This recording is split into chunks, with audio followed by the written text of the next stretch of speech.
Lyra didn't know that the stranger watching from the tree line was the Alpha King of the Northern Territories.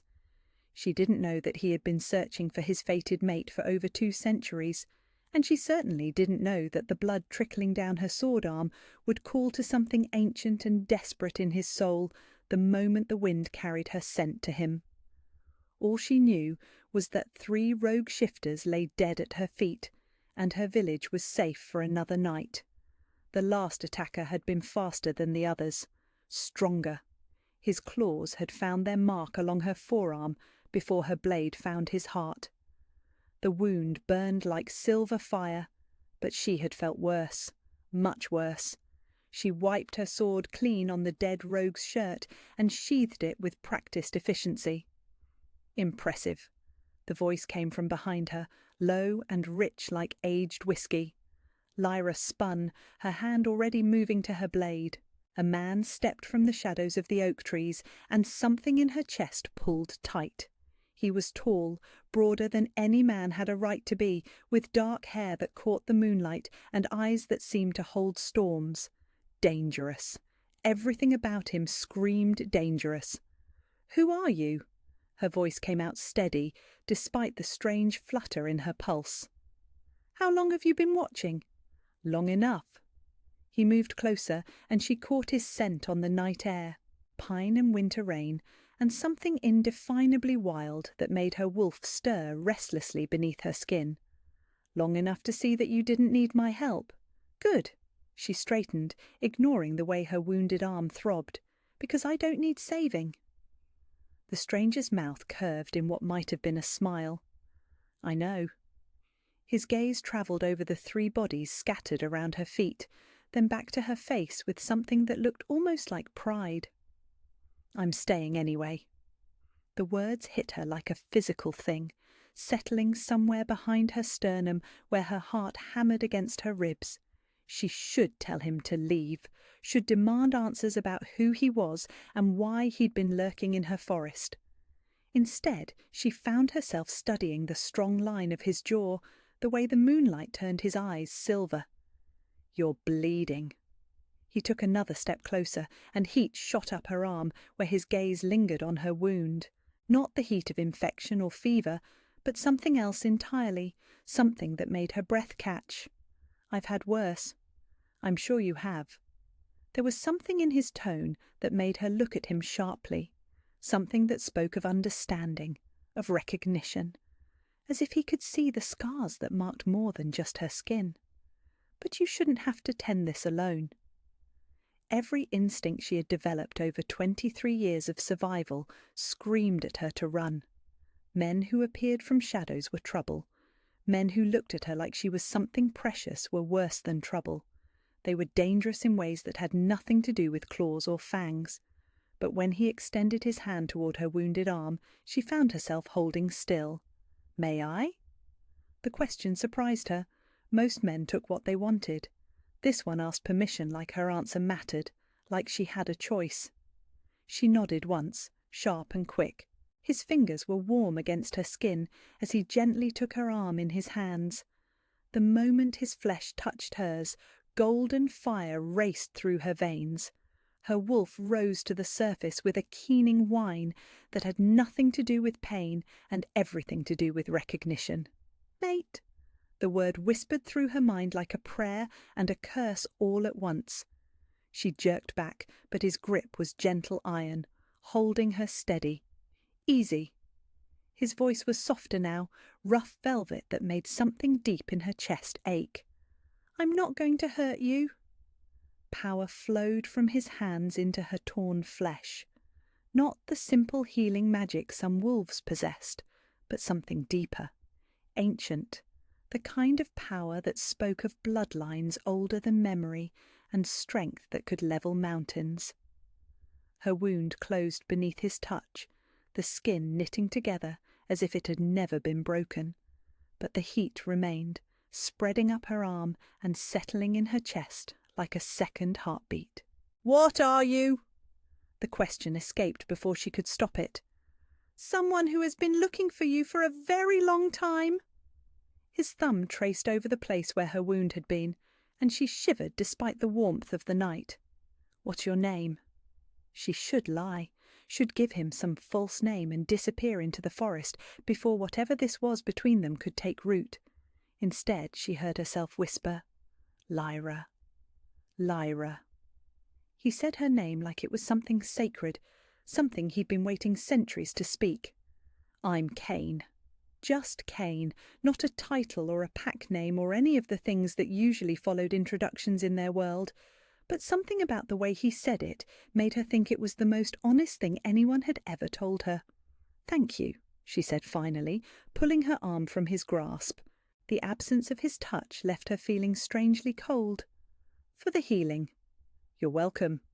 He stepped back, giving her space she suddenly didn't want. "Where were you headed? It's dangerous to travel these roads alone."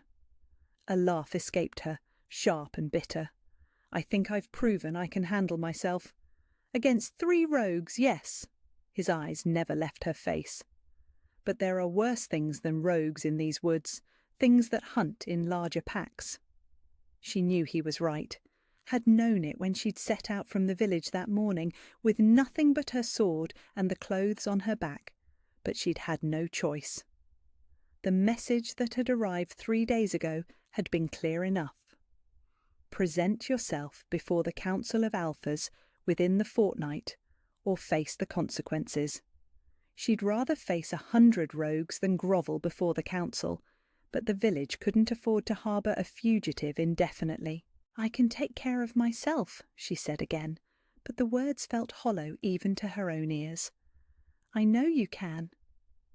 Kane's voice was patient, steady, like he had all the time in the world to wait for her to come to the right conclusion. "But that doesn't mean you should have to."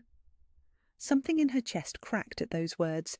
When was the last time anyone had offered her anything without expecting payment in blood or service or submission?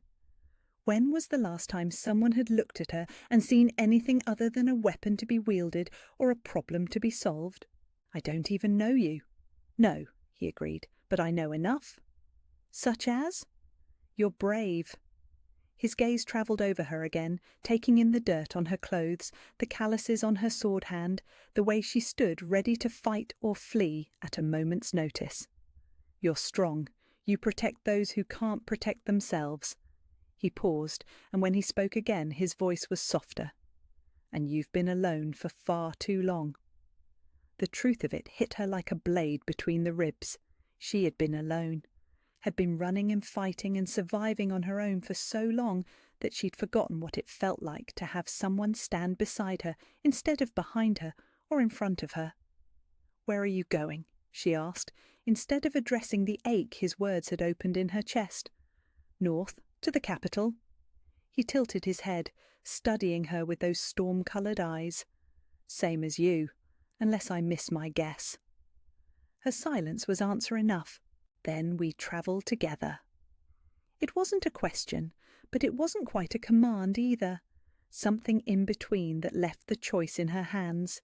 She should say no, should tell this stranger with his ancient power and knowing eyes that she worked alone, travelled alone, fought alone, that she didn't need his protection or his company or whatever it was he was offering. Instead, she found herself nodding. "Just to the capital," she said quickly, "and I don't need—" "Saving," he finished, and that almost smile was back. "I know, you've made that abundantly clear." Heat flooded her cheeks. "Good, as long as we understand each other." "Oh, we do." Kane's eyes caught the moonlight, and for a moment they seemed to glow with an inner fire that made her wolf pace restlessly beneath her skin. "Better than you might think." He turned toward the road, and after a moment's hesitation she fell into step beside him. The night air carried his scent to her again, and something deep in her chest hummed with contentment she had no right to feel. She didn't need saving, had never needed saving. But as they walked north together under the star-scattered sky, she found herself wondering what it might be like to not face the dark alone. The days that followed were a strange rhythm of shared silence and stolen glances. Kane proved to be an easy travelling companion, never pushing for conversation, but always seeming to know when she needed water or rest. He moved through the forest like he owned it, which should have set her on edge. Instead, she found herself relaxing for the first time in months. That lasted exactly until they reached the Crossroads Inn. Lyra had chosen a table in the corner, back to the wall, where she could watch the room and all its exits. Old habits.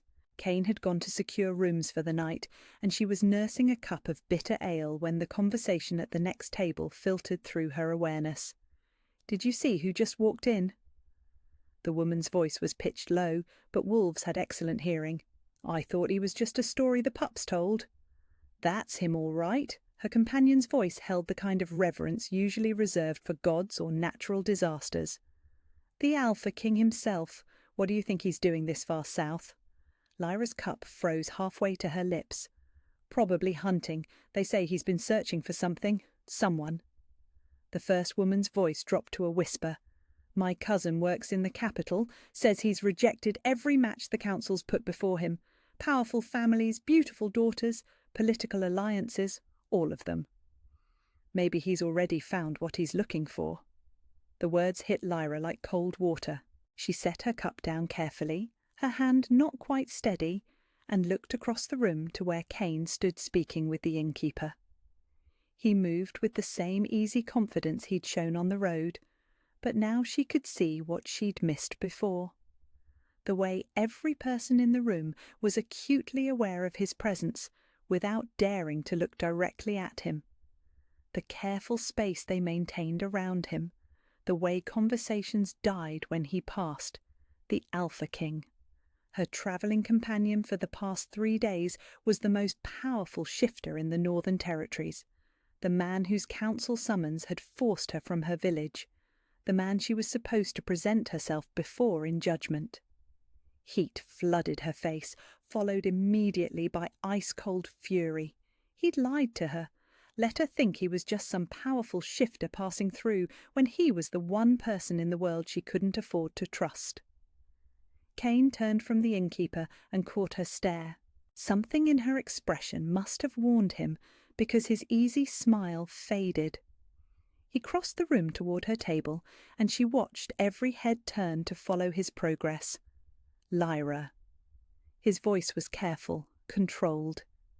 "You look like you've seen a ghost." "Just the truth." She stood slowly, her chair scraping against the wooden floor. "Your Majesty." The title hung between them like a blade. Kane's jaw tightened almost imperceptibly, but he didn't deny it. "We need to talk." His eyes flicked around the room, noting the curious stares and straining ears. "Privately. I think we're done talking." Lyra stepped away from the table, away from him, her hand instinctively moving toward her sword hilt. "And I think I'll be finding other accommodations for the evening." "Lyra, wait! Don't!" The word came out sharper than she intended, loud enough to draw even more attention.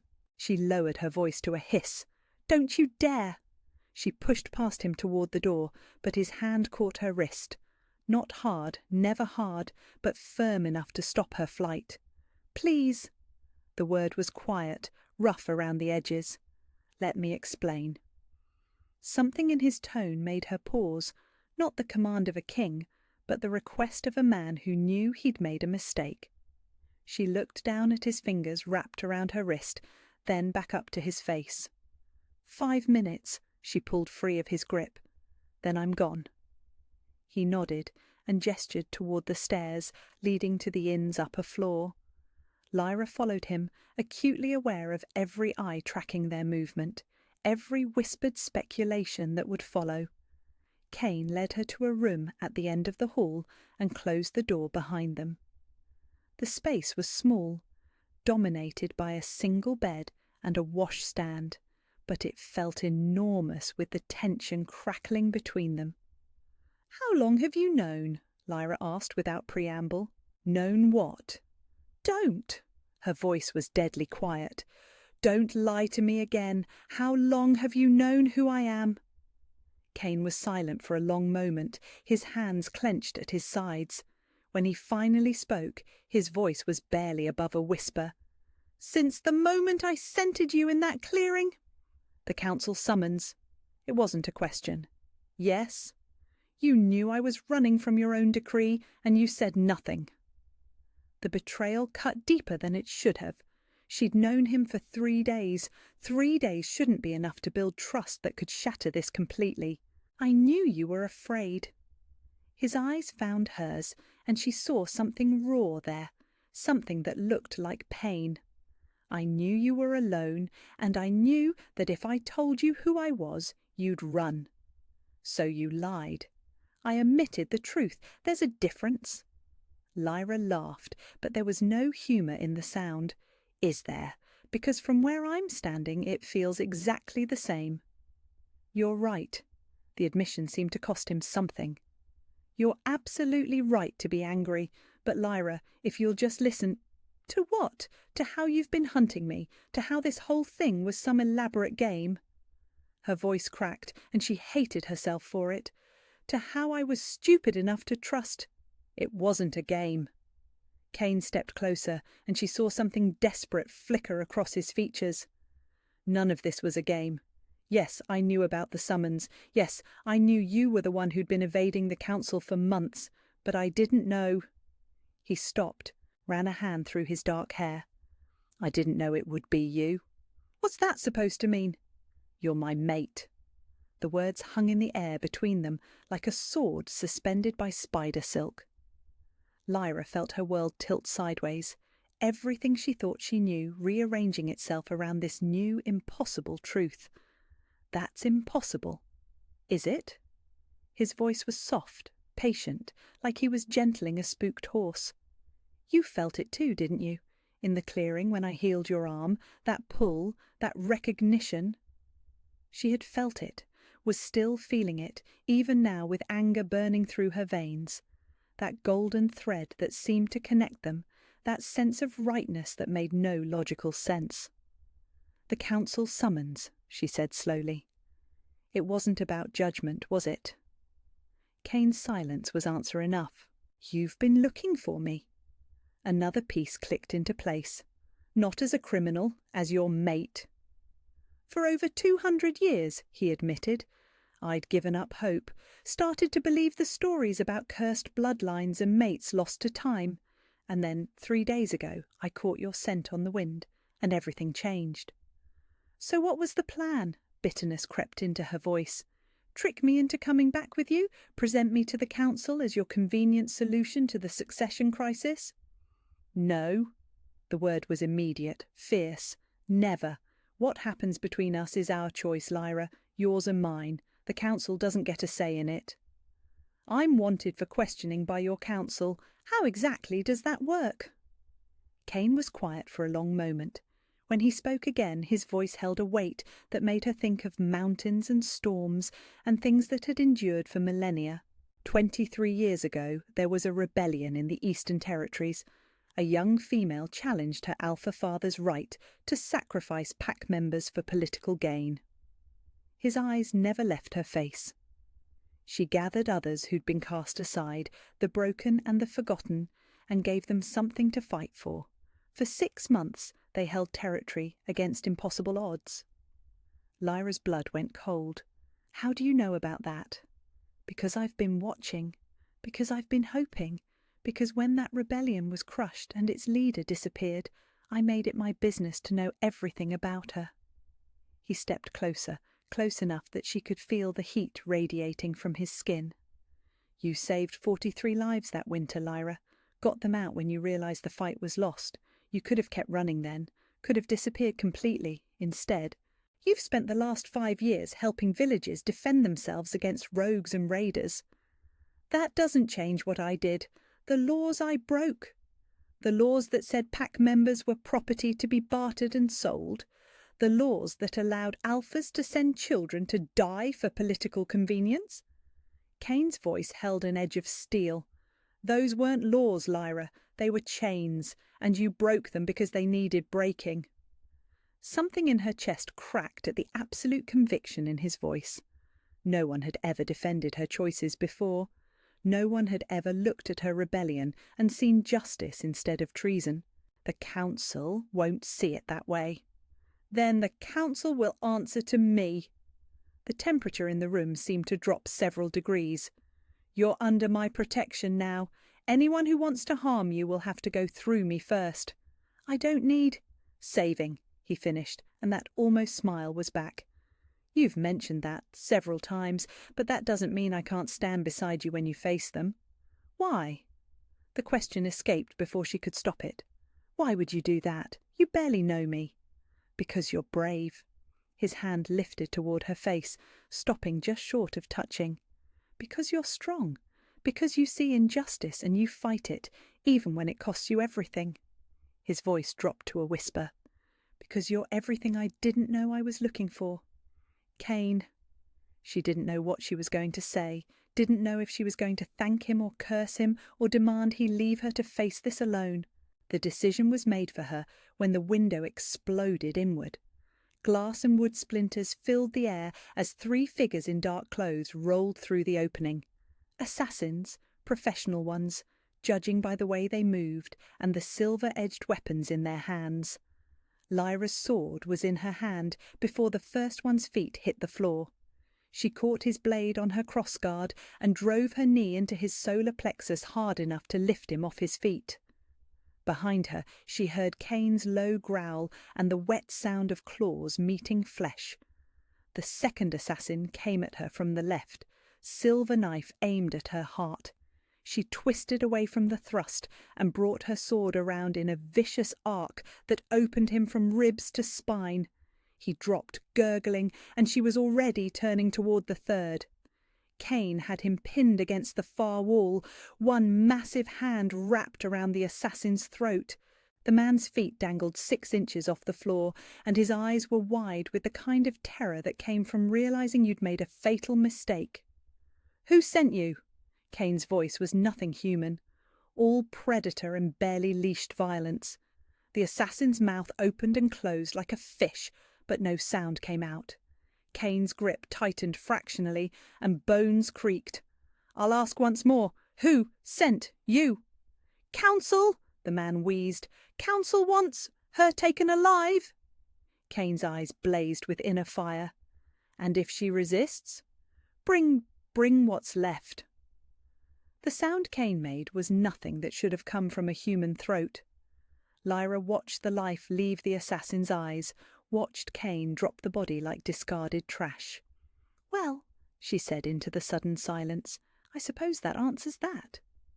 Kane turned to her, and for a moment she saw something wild and ancient looking out through his eyes, something that remembered when the world was younger and justice was simpler. "Are you hurt?" His voice was still rough, still carrying echoes of the predator that lived beneath his skin. "No." She wiped her sword clean on the nearest assassin's cloak and sheathed it. "You?" "I'm fine." He moved to the shattered window and peered out into the night. "There will be more. This was just the advance team." "How many?" "Hard to say. The council has deep pockets when they want something badly enough." He turned back to her, and his expression was grim. "We can't stay here." "We?" "I meant what I said, Lyra. You're under my protection now. Where you go, I go." She stared at him for a long moment. This man who'd lied to her and saved her, and offered to stand against his own counsel for a woman he barely knew. This man who looked at her like she was something precious instead of something dangerous. "I'm not going to run forever." "I wouldn't ask you to." Kane stepped over the body of the nearest assassin and moved toward the door. "But we need to reach the capital alive if we're going to face them properly. And then we make them understand that some laws were meant to be broken, some chains were meant to be shattered." He paused with his hand on the door handle and looked back at her. "Together." The words settled in her chest like a promise, like a possibility she'd never allowed herself to consider. Maybe she didn't need saving. Maybe she'd never needed saving.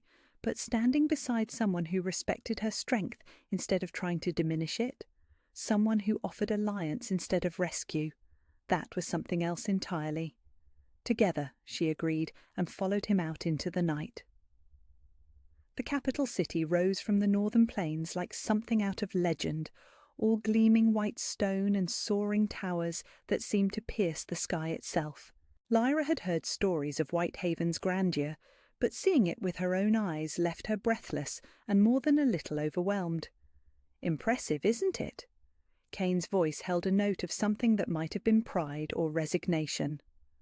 "My great-grandfather built those walls, said they needed to be beautiful enough to inspire loyalty and strong enough to withstand siege."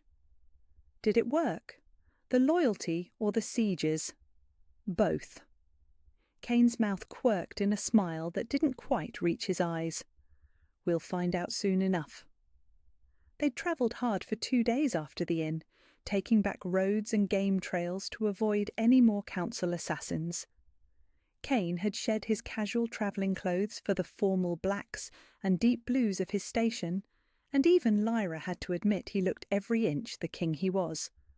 Royal bearing came as naturally to him as breathing. She, on the other hand, was acutely aware of her simple leather and homespun wool. Clean, but obviously common. The kind of clothes that marked her as nobody special, in a place where bloodlines and birthrights meant everything. The guards at the main gate snapped to attention the moment they recognised Kane, but Lyra caught the curious glances they sent her way. A lone woman riding beside their king, armed and obviously comfortable with her weapons. She could practically see the speculation running through their minds. "The council is expecting you," Kane said quietly, as they rode through streets that grew progressively wider and more opulent. "They've been waiting 3 days." "Let them wait." Lyra's voice was steady, but something cold settled in her stomach. "A few more hours won't matter." "Actually, it might." Kane pulled his horse closer to hers as they navigated around a fountain carved with wolves in various stages of hunt and transformation. "There are things you need to know before we face them, politics you need to understand." "Such as?" "Such as the fact that half the council wants you executed as an example, and the other half wants to use your trial as leverage against me." His jaw tightened almost imperceptibly. "They've been looking for a way to control me for decades, force me into a political marriage, install advisors of their choosing, limit my authority in favour of theirs. And I'm their opportunity." "You're my weakness," Kane said bluntly. "Or so they think. A king will compromise for his mate in ways he never would for himself." Lyra felt something cold and sharp twist in her chest. "So this is about politics after all?" "No." Kane's voice was immediate, fierce. "This is about them underestimating both of us. They think because you're my mate, you'll be my weakness. They don't understand that you could be my strength instead." The palace gates loomed ahead, flanked by guards in ceremonial armour that probably cost more than most people saw in a lifetime. Lyra straightened her shoulders and lifted her chin. If she was going to face judgment, she'd do it with her head high. The throne room was even more overwhelming than the city itself. Marble pillars rose to a vaulted ceiling painted with scenes of wolves racing across star-filled skies. Banners hung from the walls, displaying the crests of every major pack in the territories, and the afternoon sunlight streaming through stained glass windows painted everything in jewel-bright colours. The council waited at the far end of the hall, 7 figures arranged in a semicircle below the throne. Lyra recognised a few faces from her research into pack politics. Alpha Marcus of the Eastern Territories, whose daughter had been one of the casualties of her father's wars. Alpha Helena of the Southern Reaches, whose pack controlled most of the trade routes. Others she knew only by reputation, but their collective regard felt like a physical weight. Kane took his place on the throne with the kind of natural authority that made it clear why his bloodline had held power for so many generations. But his eyes never left her as she walked forward to stand in the centre of the hall. "Lyra of no pack," Alpha Marcus spoke first, his voice echoing in the vast space. "You stand accused of rebellion against lawful pack authority, incitement of others to violence, and theft of pack property during your unlawful flight." "Pack property?" Lyra's voice was deadly quiet. "You mean the people I helped escape lives of slavery and abuse?" I mean the pack members who were bound by sacred law to serve their alpha's will. Marcus's eyes were cold as winter stone. Law you violated when you convinced them to abandon their sacred duties. Sacred duties like dying in wars they didn't choose, like watching their children sent as tribute to settle their alpha's debts. Lyra took a step forward, and she heard the subtle sound of weapons being readied around the room. Tell me, Alpha Marcus, how many of your own children have you sent to die for politics? Silence. Alpha Helena's voice cracked like a whip. You will show proper respect to this council, or you will be silenced permanently. Enough. Kane's voice was soft, but it carried an authority that made every person in the room go still. The accused has the right to speak in her own defence. Continue, Lyra. She glanced up at him, saw the slight nod that said, "Go ahead, show them what you're made of," and something steady settled in her chest. "You call what I did rebellion," she said, addressing the council, but keeping her voice loud enough to reach every corner of the hall. "I call it justice. You call the people I helped escape property. I call them wolves with the same right to life and freedom that you claim for yourselves." "Rights are earned through service and loyalty," another council member interjected, "not granted to those who would tear down the natural order." "Natural order?" Lyra laughed, and there was no humour in the sound. "What's natural about forcing children to fight adult battles? What's natural about selling mates like cattle? What's natural about calling murder politics and expecting the innocent to smile while they die?" "You speak of things you don't understand." Alpha Helena snarled. "You were barely more than a child yourself when you decided to play at Revolution. Do you have any idea how much damage you caused?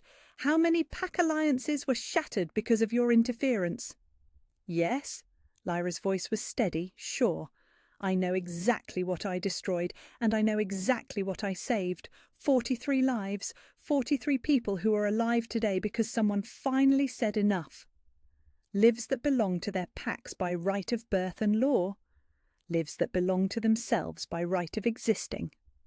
Lyra felt heat building in her chest, the same righteous fire that had driven her to act all those years ago. "And if that's rebellion, then I'm proud to be a rebel." The silence that followed was deafening.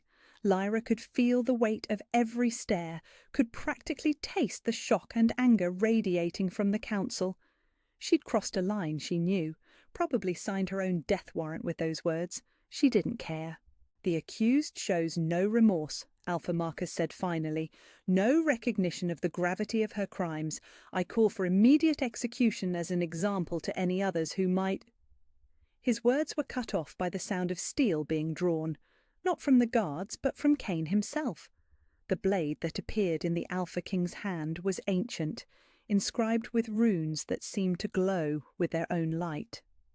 "The next person who speaks of executing my mate," Kane said conversationally, "will discover exactly how sharp this blade still is." Mate. He'd said it out loud, claimed her before the entire council without hesitation or shame. Lyra felt something crack open in her chest, something warm and golden and impossibly precious. "Your Majesty," Alpha Helena's voice was carefully controlled, but Lyra could hear the strain beneath it. "Surely you cannot mean to protect my mate from those who would do her harm?"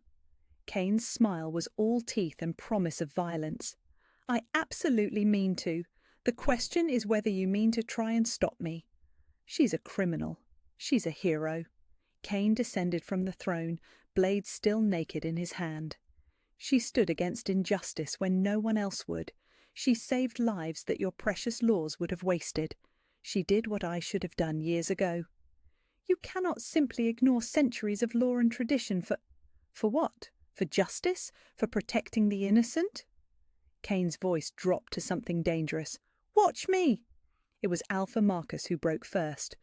"The law exists for a reason, Your Majesty. Without order, without structure, we have chaos, anarchy. Without compassion, without mercy, without the recognition that all wolves have worth beyond their utility to those in power," Kane countered, "we have tyranny, and I will not rule a kingdom built on the bones of the innocent." Lyra stared at him, this man who was willing to overturn centuries of tradition for her, for justice, for the principle that lives mattered more than politics. "There is a way," she said quietly, and every head in the room turned toward her. "A way to settle this without blood or broken alliances." Kane raised an eyebrow. "I'm listening." "Trial by combat." Lyra straightened her shoulders and met each council member's gaze in turn. "Single combat against a champion of the council's choosing. If I win, my actions are vindicated, and the laws I broke are declared unjust. If I lose—" "You die," Alpha Helena finished. "I die," Lyra nodded. "But the question of my guilt or innocence is settled according to ancient law, and no one can question the gods' judgment." Kane went very still. "Lyra, no. It's the only way." She looked up at him, saw the fear and fury warring in his storm-coloured eyes. "You know it is. This ends here, one way or another." "I forbid it. You can't." Lyra's smile was small, sad, but absolutely certain. "You said it yourself. I don't need saving. This is my choice to make." The silence stretched between them, charged with all the things they hadn't said, all the possibilities that hung in the balance. Finally, Kane sheathed his blade. "If she fights," he said to the council, his voice carrying the weight of absolute authority, "she fights as my chosen champion. Any blow struck against her is a blow struck against me." "That's not how trial by combat works," Alpha Marcus protested. "It is now." Kane's eyes blazed with inner fire. "She stands in my name, by my authority, with my blessing. The council will choose their champion, and we will settle this according to the old ways." Alpha Helena conferred quietly with her fellow council members for several minutes before nodding. "Very well. Trial by combat at dawn. We choose as our champion." Her smile was cold and sharp as winter ice. "Alpha Garrett of the Iron Mountain Pack." Lyra felt her blood turn to ice water. Garrett was a legend, a warrior who'd never lost a single combat in 40 years of fighting. He was twice her size, twice her strength, and had been killing enemies since before she was born. Kane's jaw tightened. "So be it." The council began to disperse, murmuring among themselves and shooting meaningful glances toward Lyra. She barely noticed. Her mind was already racing, calculating angles and weaknesses and the 1,000 ways tomorrow's fight could go wrong. "Lyra!" Kane's voice was soft, closer than she'd expected. "We need to talk." She looked up to find him standing beside her, close enough that she could feel the warmth radiating from his skin. Close enough that his scent wrapped around her like comfort and safety and home. "I know what you're going to say," she began. "Do you?" His hand lifted toward her face, stopping just short of touching. "Because I was going to say that I've never been more proud of anyone in my entire life." The words hit her like a physical blow, stealing her breath and making something behind her ribs ache with possibility. "Kane, you stood before the most powerful wolves in the kingdom and told them exactly what you thought of their precious laws.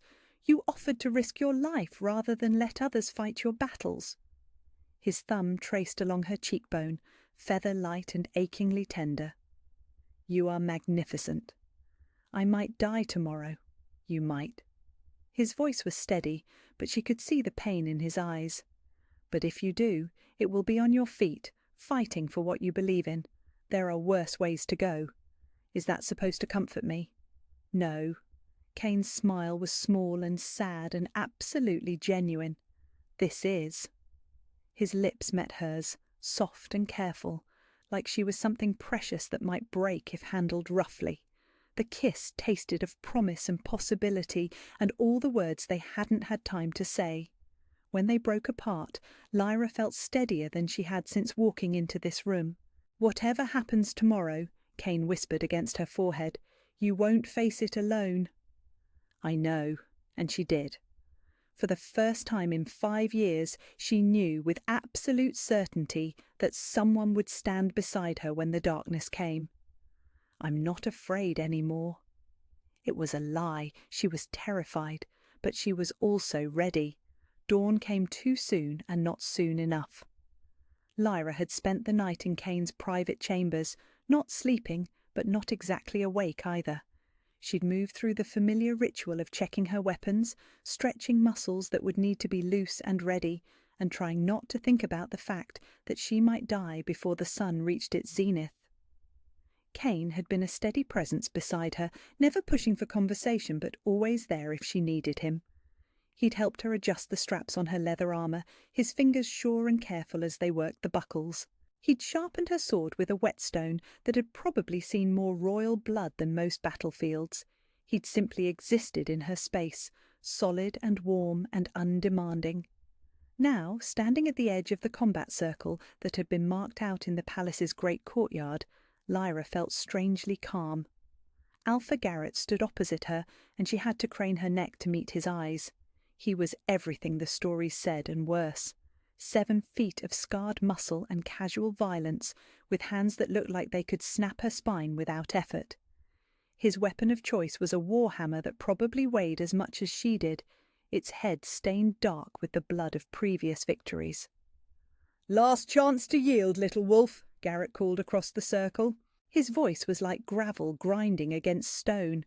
"Save us all some time and just kneel now."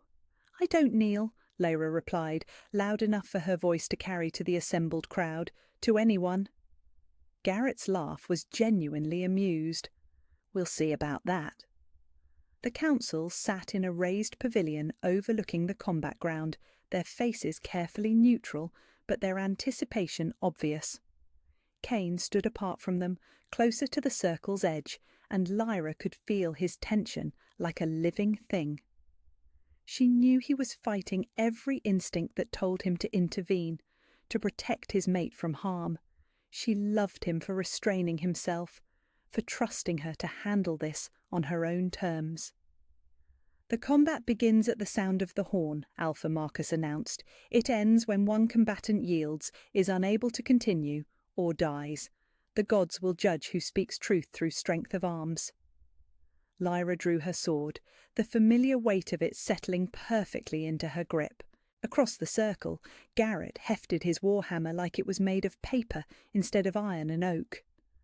The horn's deep note echoed across the courtyard. Garrett came at her like an avalanche, all-overwhelming force and brutal momentum. His first swing would have caved in her skull if she'd been stupid enough to try and block it. Instead, she dove aside, letting the hammer's head bury itself in the stone where she'd been standing. Speed. She had to rely on speed and reach, and the fact that big men fell hard when they fell at all. Lyra danced backward as Garrett freed his weapon and swung again, the hammer's head passing inches from her ribs. She could feel the wind from its passage, could hear the whistle of displaced air, too close, much too close. She darted in while he was recovering from the swing, her blade sketching a line of red across his forearm. First blood. Not deep enough to matter, but enough to prove she could hurt him.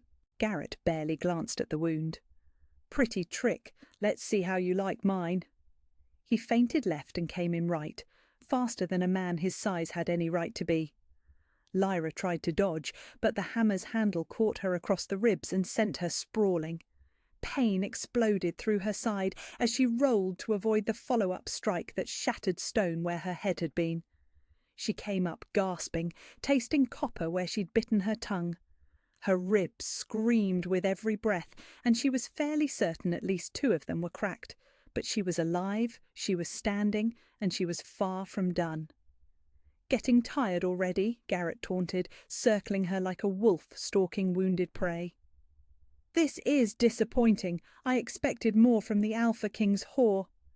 The insult rolled off her like water. She'd heard worse from better people, but the sound Kane made from the sidelines was nothing human. "Careful, Your Majesty," Alpha Helena called sweetly. "Interference will result in your champion's immediate disqualification and execution." Lyra saw Kane's hands clench at his sides, saw the effort it cost him to stay where he was. The knowledge that he was suffering, that every blow she took was agony for him to watch, should have been a distraction. Instead, it made her angry, furious. How dare Garrett try to use Kane's feelings as a weapon against her? How dare he assume that being loved made her weak instead of strong? Lyra smiled, and something in her expression made Garrett's next taunt die unspoken. "My turn," she said. She went on the attack, her sword moving in patterns that turned offense into defense, and back again so quickly that Garrett was forced to give ground. She couldn't match his strength, but she could make him work for every inch, could make him sweat and strain and question whether this fight would be as easy as he'd assumed. Her blade found gaps in his defense, shallow cuts that wet blood and stung like fire. His inner thigh, the back of his sword hand, the soft spot just below his armpit where the muscle didn't quite cover the ribs. None of the wounds were serious, but they added up. Death by 1,000 cuts was still death. Garrett's breathing grew laboured. His swings became wider, sloppier, as fatigue and blood loss took their toll. But he was still stronger than her, still more experienced, and one solid hit would end everything. It almost did. Lyra's foot slipped on blood-slicked stone just as Garrett brought his hammer around in a vicious horizontal arc. She threw herself backward, but not quite far enough. The weapon's edge caught her across the shoulder, tearing through leather and flesh with equal ease. She hit the ground hard, her sword skittering away across the stone. Pain like liquid fire poured down her arm, and when she tried to push herself up, her left shoulder refused to cooperate, dislocated, or worse.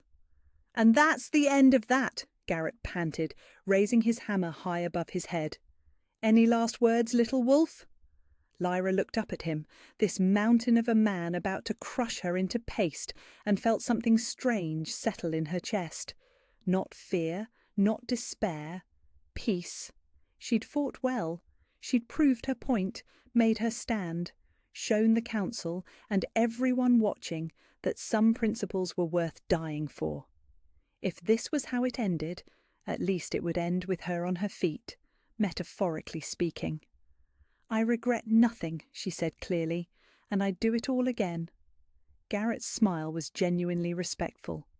"Brave to the end, I can respect that." The hammer began its downward arc, and stopped. Lyra blinked, confused, then saw the throwing knife buried to its hilt in Garrett's wrist. The big man roared in pain and fury, his grip loosening just enough for the hammer to slip from his grasp. "Ah! Interference!" Alpha Marcus was on his feet, pointing an accusing finger toward the crowd. "Someone interfered with the combat!" But it wasn't Kane who stepped forward.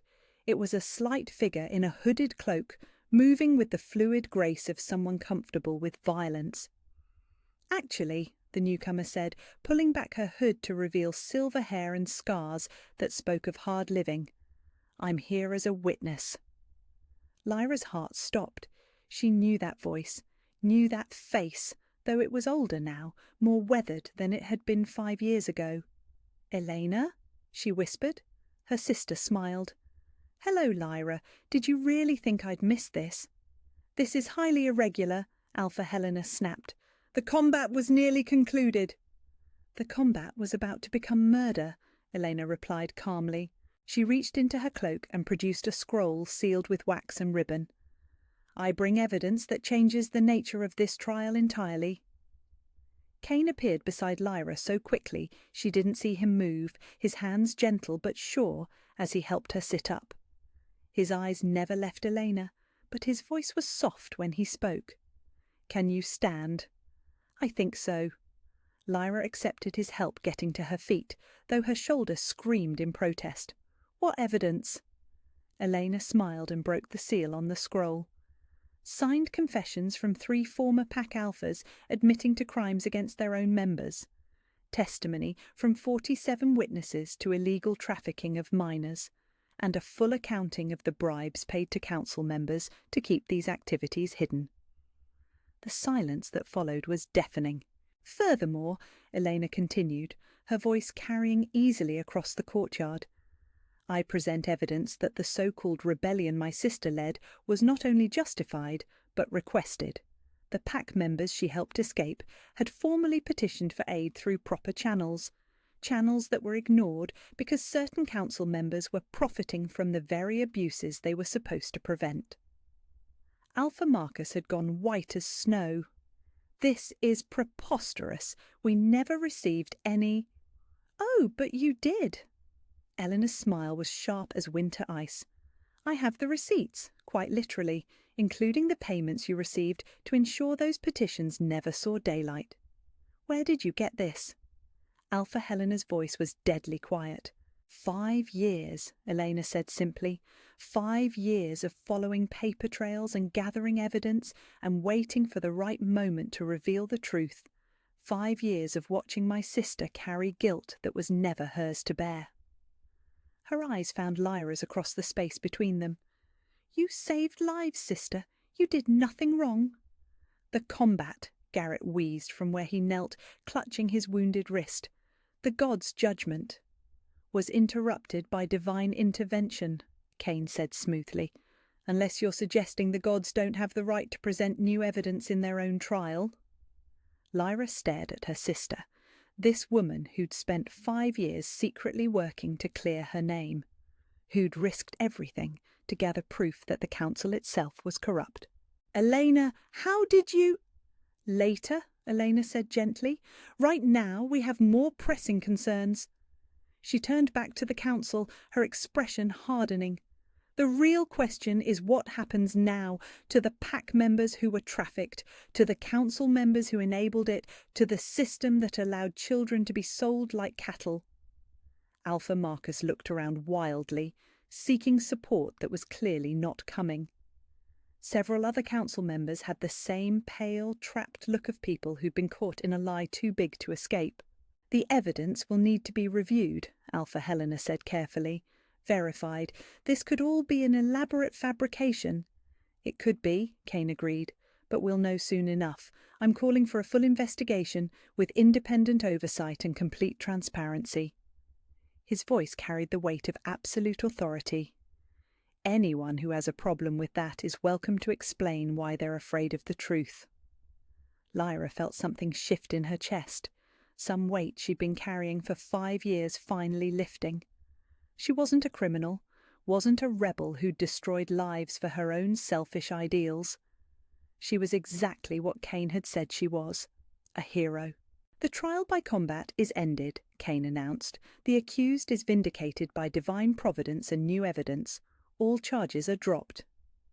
"Your Majesty," Alpha Marcus tried one last time, "surely you cannot simply—" "I can," Kane said quietly.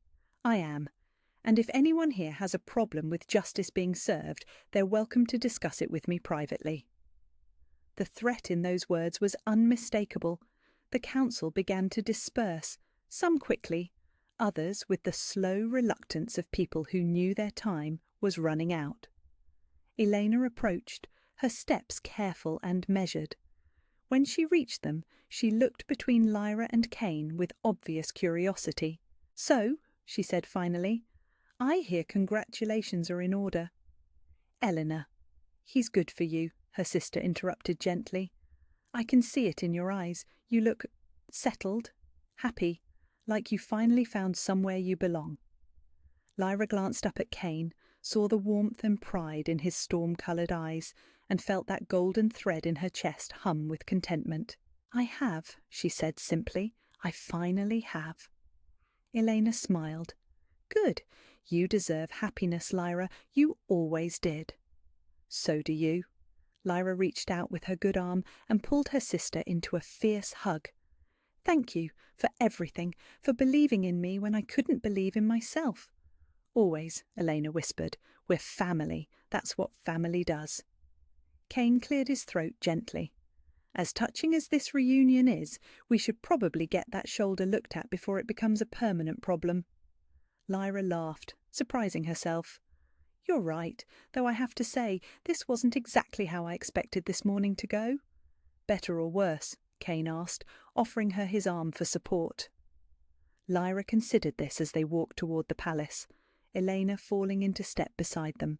Better, definitely. She was alive, vindicated, and surrounded by people who loved her for exactly who she was. Much better, she said finally. Though next time, let's skip the trial by combat. I'm getting too old for that kind of excitement. Kane's laugh was rich and warm and full of promise. Next time, we'll handle things differently. Next time? There's always a next time, Kane said simply. But next time, we'll face it together. Together. The word settled in her chest like a promise, like a possibility that no longer seemed impossible. Lyra smiled and let herself lean into Kane's strength, let herself accept the support he offered freely and without condition. She didn't need saving, but she was finally ready to stop running. 2 weeks later, Lyra stood in Kane's private study, watching him pace like a caged wolf.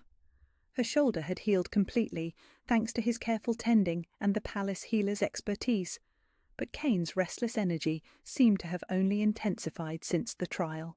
"You don't have to do this," he said for the 5th time in an hour. "We could have a simple ceremony, private, just us and whatever witnesses we choose." Kane. Lyra set down the treaty she'd been reviewing and caught his hand as he passed her chair. "Look at me." He stopped pacing, but the tension in his shoulders remained. "I know what you're going to say." "Do you?" She tugged gently until he sat on the edge of the desk beside her. "Because I was going to say that I love you for wanting to protect me from court politics and public scrutiny, but I was also going to say that hiding isn't who we are anymore." Kane's thumb traced along her knuckles, a gesture that had become as natural as breathing. "The claiming ceremony will be a spectacle. Every pack leader in the territories, every rival family looking for weakness, every political enemy searching for leverage. It's going to be a circus." "Good." Lyra's smile was small but absolutely certain. "Let them all come. Let them see exactly what they're dealing with." Which is a king who chose his mate for love instead of politics, and a woman who won't kneel to anyone, not even tradition. She leaned forward and kissed him softly. "We're going to rewrite the rules, remember? Might as well start with the ceremony itself." Kane sighed and pulled her closer, his forehead resting against hers. "Promise me something." "Anything." "If it becomes too much, if the pressure or the politics or the sheer insanity of it all gets overwhelming, you'll tell me. We'll leave. We'll go somewhere quiet and claim each other properly without an audience." Lyra felt her heart clench at the vulnerability in his voice. Even now, after everything they'd been through, he was still afraid she'd decide he wasn't worth the complications that came with loving him. "I promise," she said gently. "But Kane, I'm not going anywhere. Not anymore." The relief in his eyes was worth every political machination they'd have to endure. A knock at the study door interrupted the moment. Elena entered without waiting for permission, her arms full of fabric samples and what appeared to be several small books. "Please tell me you two have made some decisions about this ceremony," she said without preamble, "because the seamstresses are threatening to quit if they don't get measurements soon, and the kitchen staff is having nervous breakdowns trying to plan a feast for 300 guests with no idea what you actually want to serve." Kane groaned. "Eleanor, we discussed this. Simple, understated, traditional." "No." Lyra's voice was quiet but firm. "Not traditional." Both Kane and Elena stared at her. "Lyra," Kane began carefully, "I know the old ceremonies can be problematic, all that kneeling and promising to obey. It's not about the kneeling." Lyra stood and moved to the window, looking out over the palace gardens where preparations for the ceremony were already beginning. "It's about what it represents, the assumption that I'm being given from one authority to another, that I need to be claimed and possessed instead of chosen and cherished." "So what do you propose?" Elena asked gently. "A warrior's bonding." Lyra turned back to face them, her expression determined. "Equal partners choosing each other freely, no submission, no ownership, just two people promising to stand together whatever comes." Kane was quiet for a long moment. When he spoke, his voice held something that sounded like awe.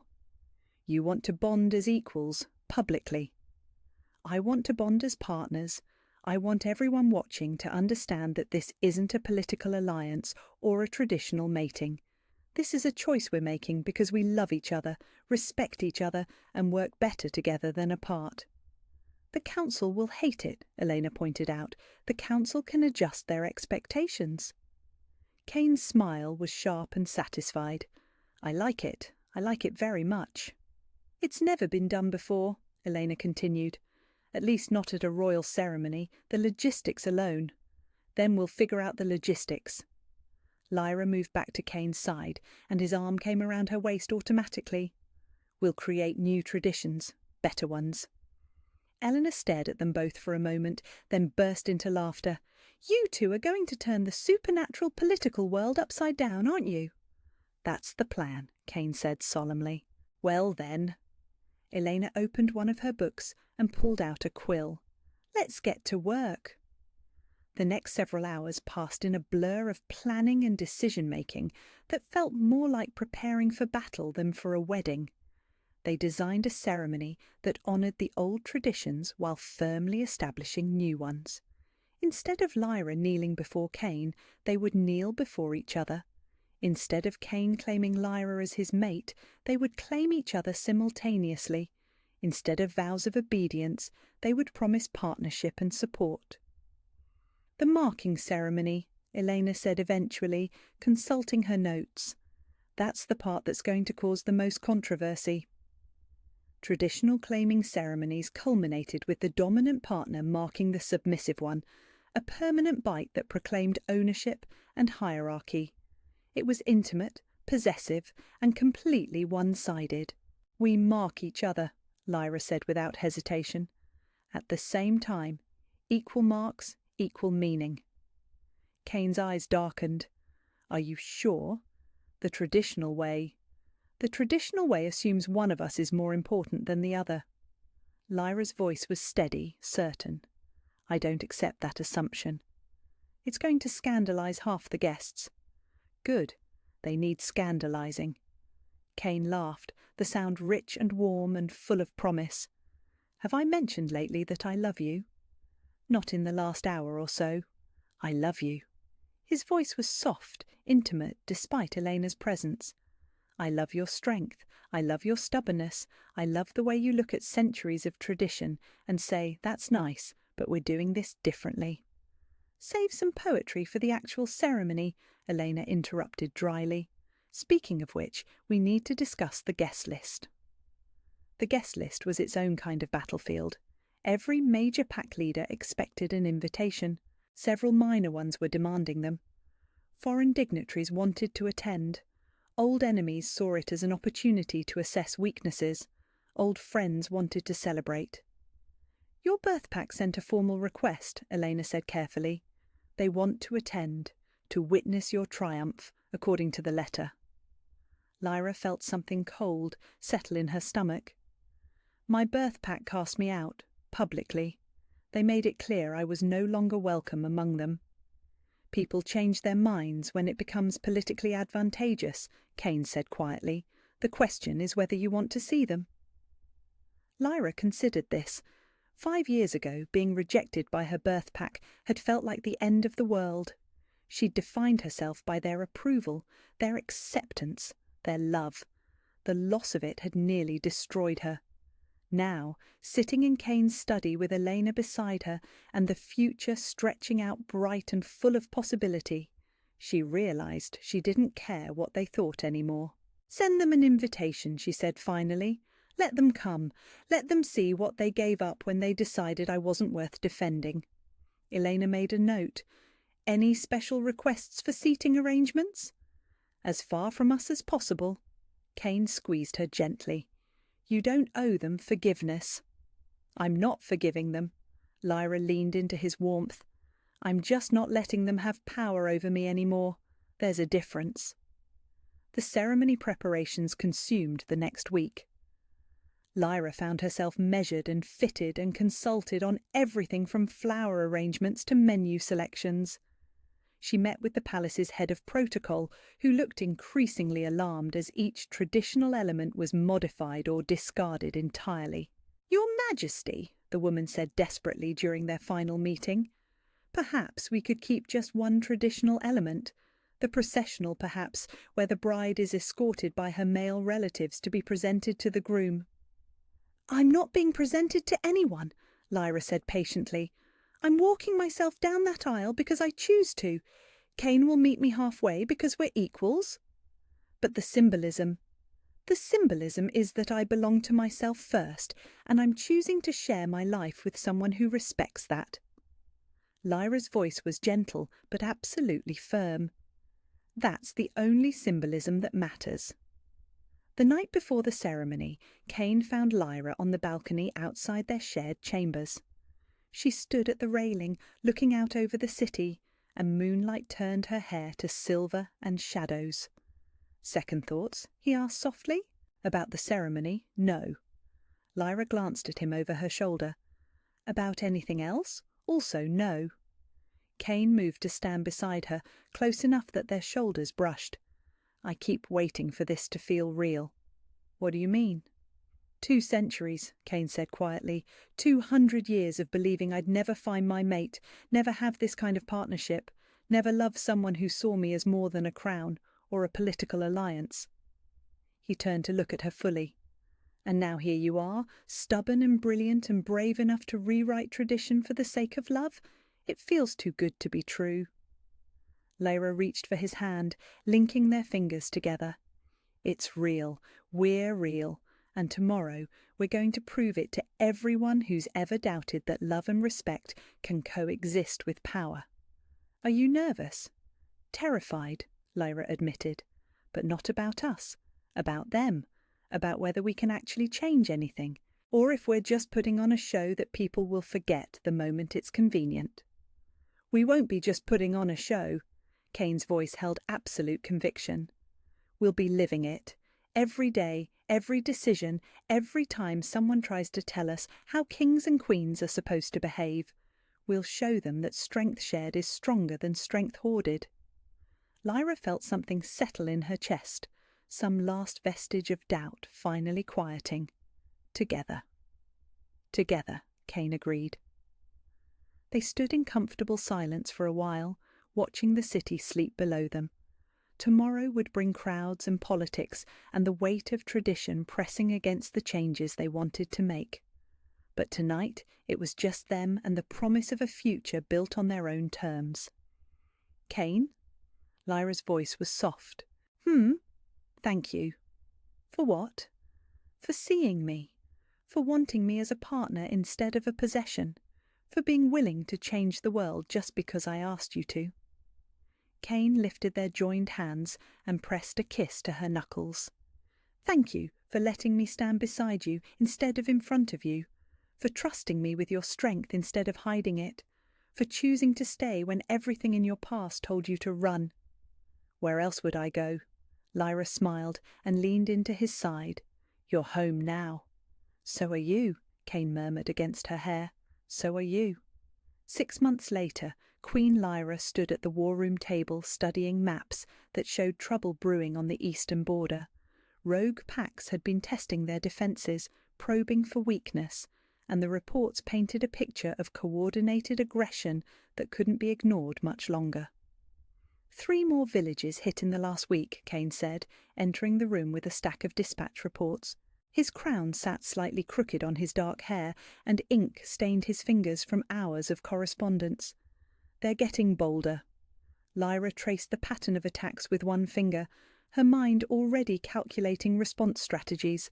"Not bolder, smarter. Look at this." She tapped several locations on the map.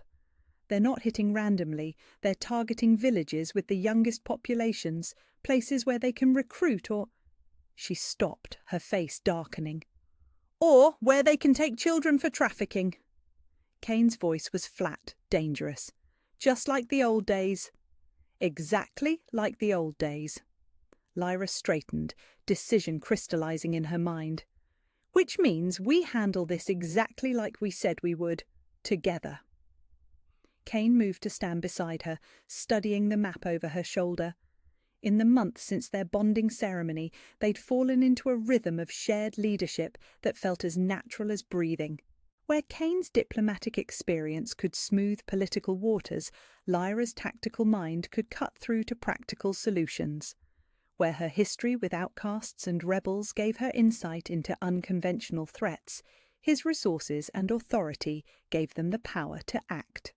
"Joint operation?" Kane asked. "Joint operation. You take the diplomatic track, reach out to the legitimate pack leaders in the region, make it clear that harbouring rogues will have consequences. I'll take a strike team and handle the military response." Lyra's smile was sharp as winter steel. "Let's remind them why attacking our people is a bad idea." Kane was quiet for a moment, and Lyra could practically hear the old instincts warring with newer understanding. 6 months ago, he might have argued, might have insisted on sending someone else to handle the dangerous work while keeping her safe behind palace walls. Now he simply nodded. "How many do you want for the team?"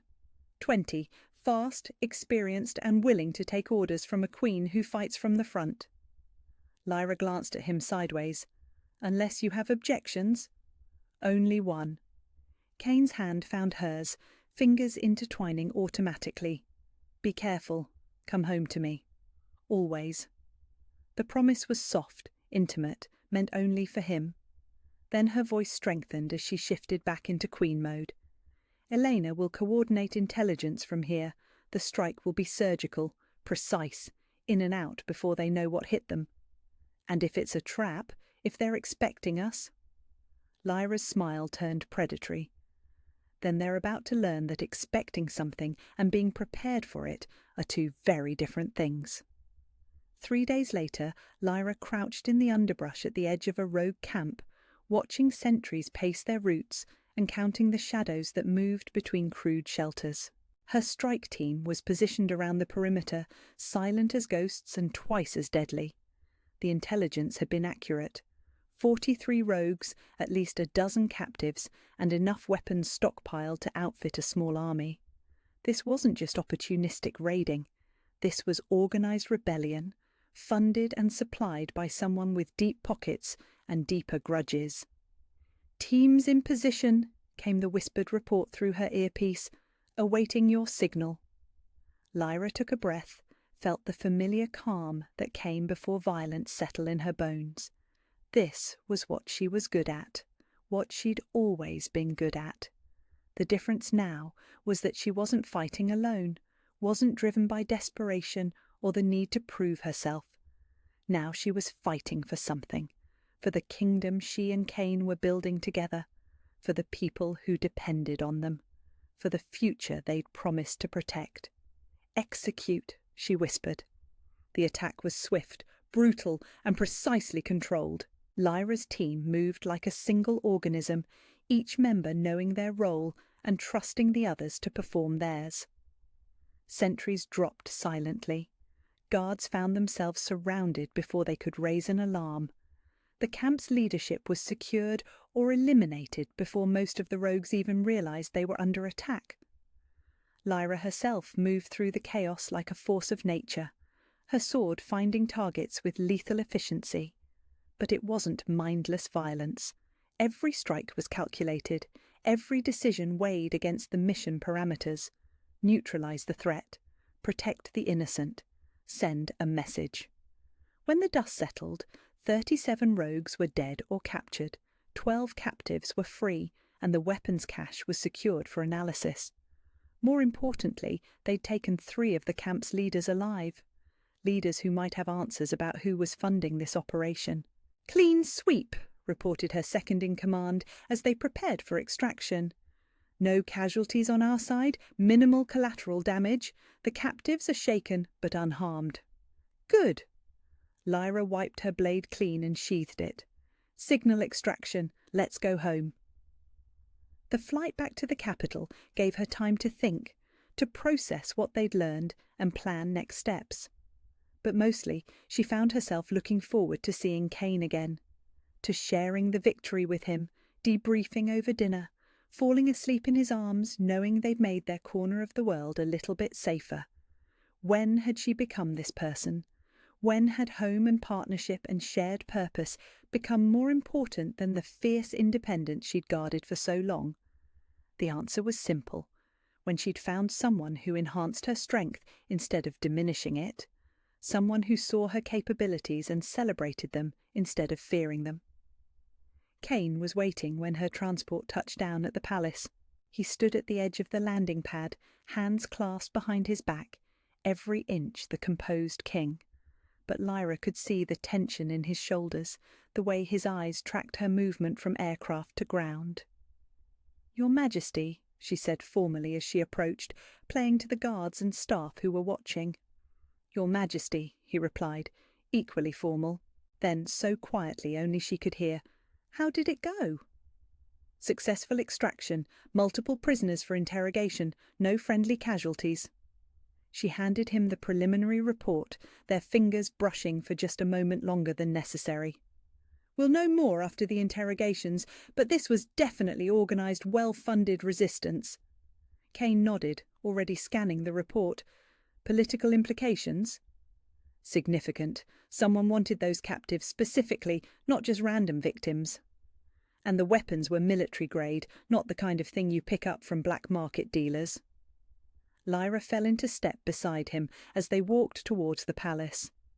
"This goes deeper than rogue packs looking for easy targets." "How much deeper?" "Deep enough to threaten everything we've built. Deep enough to require a unified response from the entire council, whether they like our methods or not." They walked in comfortable silence for a few moments, each lost in their own thoughts. Around them, the palace hummed with evening activity. Servants preparing dinner, guards changing shifts, courtiers engaged in their endless political manoeuvring, their kingdom, their responsibility, their life together. "Lyra," Kane's voice was soft, thoughtful. "When you were out there tonight leading that operation, what were you thinking about?" "The mission, the objectives, keeping my people safe." She glanced at him curiously. "Why?" "Because 6 months ago you would have been thinking about proving yourself, about showing everyone you didn't need protection or backup or support." Kane stopped walking and turned to face her fully. "Tonight you thought about coming home, about the life we're building, about the future we're protecting." He was right, and they both knew it. Something fundamental had shifted in her priorities, her motivations, her understanding of what strength really meant. "Is that a problem?" she asked. "It's everything." Kane's voice was rough with emotion. "It's everything I hoped for and never dared to ask for. You haven't lost yourself by choosing partnership. You've become more yourself than ever." Lyra felt heat prick at the corners of her eyes. 6 months of marriage, and he could still surprise her with the depth of his understanding, the way he saw not just who she was, but who she was becoming. "Come on," she said, clearing her throat slightly. "Let's go debrief properly. And Kane?" "Yes." "Next time we have intelligence about organised resistance, we handle it together from the start. No more splitting up unless absolutely necessary." Kane's smile was brilliant. "Partners in everything?" "Partners in everything." Later that evening, after the formal debriefs and strategic planning sessions, Lyra found herself in the palace gardens with Elena. Her sister was visiting for the week, ostensibly to consult on border security issues, but really just to spend time with the family she'd thought she'd lost forever. "You look different," Elena observed as they walked among the flowering bushes, settled, content, like you've finally figured out where you belong. "I have." Lyra's voice was simple, sure. "This is home. Kane, the kingdom, the work we're doing together. All of it. Even the politics, the endless council meetings, the fact that half the nobility still thinks you're an upstart commoner who doesn't belong on the throne." Lyra laughed. "Especially that. Every time they underestimate me, I get to prove them wrong. Every time they assume I'll be a traditional submissive queen, I get to show them what real partnership looks like." They paused beside a fountain where moonlight danced on moving water. The night was warm, peaceful, full of the kind of quiet contentment that Lyra had never expected to find in her life. "Do you ever miss it?" Elena asked quietly. "The simplicity of it, when it was just you against the world, when you didn't have to consider anyone else's needs or feelings or political complications? Lyra considered this seriously. There had been a purity to her old life, a clarity that came from having only herself to worry about. No shared decisions, no compromised strategies, no need to balance her desires against someone else's needs. Sometimes, she admitted. But then Kane does something like trust me to handle a military operation on my own, or support my decisions even when they're politically costly, or look at me like I'm exactly who he's been waiting for his whole life. She smiled, soft and genuine. And I remember that some things are worth the complications. Eleanor was quiet for a moment. You love him. I love him. But more than that, I trust him. I trust us. I trust what we're building together. Even when it's hard, even when the politics get ugly or the council pushes back or people question your choices. Especially then. Lyra's voice held absolute conviction. Because when things get hard, we don't just weather the storm, we face it together and come out stronger. A year later, Lyra stood in the throne room watching a young woman kneel before Kane's throne. The woman was maybe 19, dressed in simple travelling clothes but carrying herself with the kind of coiled tension that spoke of recent violence survived. "Your Majesty," the woman said, her voice steady despite obvious exhaustion. "I come seeking sanctuary. My pack cast me out for refusing to mate with the male of their choosing. They've declared me rogue, marked for death if I set foot in their territory again." Kane leaned forward slightly. "What is your name?" "Mira, of the Blue Ridge Pack, or I was, until 3 days ago." Lyra exchanged a quick glance with Kane. Blue Ridge Pack was one of the more traditional territories, known for their strict adherence to old customs and resistance to the changes sweeping through the kingdom. "And what would you do with sanctuary if we granted it?" Lyra asked gently. Mira's head turned toward her, surprise flickering across her features as if she hadn't expected to be addressed directly by the Queen. "I would serve however you deemed fit, Your Majesty.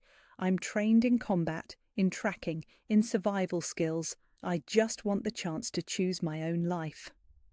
The parallels to Lyra's own story were unmistakable. A young woman fleeing a pack that saw her as property instead of person. Seeking sanctuary from rulers who might or might not understand what she was really asking for. "Rise," Kane said gently. "Tell us what happened." The story that emerged was depressingly familiar. Forced betrothal to a male twice her age with a reputation for cruelty. Attempts to negotiate refused. A choice between submission and exile. The courage to choose exile and the strength to survive the journey to the capital. "You seek the right to choose your own mate," Lyra said when Mira finished, "or to remain unmated if that's your preference." "Yes, Your Majesty." "And you understand that such choices come with responsibilities? That freedom means not just the right to refuse what you don't want, but the obligation to build something positive with what you do want." Mira's chin lifted slightly. "I understand, Your Majesty. I'm not afraid of responsibility. I'm only afraid of having my choices made for me by people who see me as a commodity instead of a person." Lyra felt something warm and fierce expand in her chest. This was why they'd fought so hard to change the old ways. This was why their revolution mattered. "Sanctuary granted," Kane said formally. "You are under the protection of the Crown until such time as you choose to leave, or we have reason to revoke it." "Thank you, Your Majesty." Mira's relief was obvious, her shoulders sagging slightly as tension she'd carried for weeks finally began to ease. "More than that," Lyra added, stepping down from her throne to approach the young woman directly. "We're establishing a new initiative, a program for displaced pack members who seek the right to self-determination. You can be part of building it if you choose." Mira stared at her, hope and disbelief warring in her expression. "You would trust me with that? After everything?" "I would trust you with that because of everything." Lyra's voice was gentle but firm. "You made the hardest choice a person can make. You chose freedom over safety, uncertainty over submission. That kind of courage doesn't come along every day." "Besides," Kane added with a small smile, We have some experience with the transformative power of women who refuse to accept the status quo. Later, as they walked back to their private quarters, Kane slipped his arm around Lyra's waist. Another stray added to the collection? Another person given the chance to choose their own path, Lyra corrected, just like someone did for me not so long ago. You chose your own path long before you met me, Kane said seriously. I just offered to walk it beside you. Lyra stopped and turned in his arms, looking up into the storm-coloured eyes that had become her home, her anchor, her greatest source of strength. I know I don't need saving, she said softly, echoing the words that had started everything between them. I've never needed saving. Kane's smile was warm, familiar, full of the love that had grown between them through every shared challenge and triumph. I know, and I'm staying anyway. Forever. Forever. However long you'll have me, however far this path takes us, however many more strays we collect along the way. His thumb traced along her cheek, tender and sure. Partners in everything, remember? Partners in everything, Lyra agreed, and kissed him under the star-scattered sky. She'd spent so many years believing that strength meant standing alone, that independence required isolation, that accepting help was the same as accepting weakness. It had taken finding the right person to teach her that true strength could be shared, that real independence meant choosing your partnerships wisely, that the greatest courage was letting someone love you without diminishing who you were. She didn't need saving, had never needed saving, but she'd found something better than salvation. She'd found home. She'd found partnership. She'd found a love that made her stronger instead of smaller, that celebrated her fire instead of trying to extinguish it. And she'd found a kingdom where other women like Mira could find the same thing. Where are you listening from? I love hearing your thoughts about these stories, about the characters who refuse to be anything other than exactly who they are. If you'd like to support me and help more people hear stories like this, please subscribe. It's free and it helps so much. Let's meet in the comments and talk about the power of choosing love without losing yourself.